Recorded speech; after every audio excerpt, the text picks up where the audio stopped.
Everyone, চলো আজ তোমাদের সঙ্গে শেয়ার করে নিই রোজকার দিনের চিকেন থেকে একদম অন্য রকম স্বাদের এক চিকেন রেসিপি।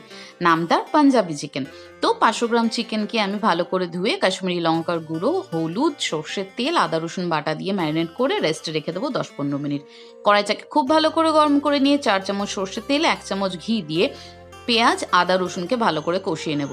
তারপর পেঁয়াজ আদা রসুনটাকে সাইড করে তাতে দিয়ে দেবো জিরে, আর দিয়ে দেবো কুচিয়ে রাখা ধনে পাতার ডাঁটি আর কাঁচা লঙ্কা। ভালো করে কষে গেলে তাতে তুমি আলু অ্যাড করে দিয়ে ভেজে নাও। চাইলে তুমি আলুটাকে স্কিপও করতে পারো, কিন্তু বাঙালি চিকেনের সঙ্গে আলু না হলে মনটাই ভরবে না। তারপর ম্যারিনেট করা চিকেনটা দিয়ে দাও আর ভালো করে কষতে দাও যতক্ষণ না তেল বেরিয়ে যায়। যখন তেল বেরিয়ে যাবে তখন একটা পেস্ট করে রাখা টমেটো তুমি অ্যাড করে দাও। তারপর কষে গেলে 2 চামচ এই পাঞ্জাবি মশলা অ্যাড করে দাও।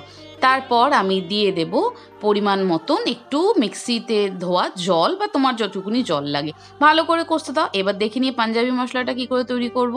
4 চামচ ধনে, 2টো ছোট এলাচ, একটা বড় এলাচ, 1 চামচ জিরে, 1/2 চামচ মেথি, 1/2 চামচ গোলমরিচ, 4-5টা লবঙ্গ আর 1 চামচ কাসুরি মেথি। তারপর ওটাকে সব মশলাকে ভালো করে নুন দিয়ে একটু রোস্ট করে নাও। একদম লাস্টে অ্যাড করো কাসুরি মেথি।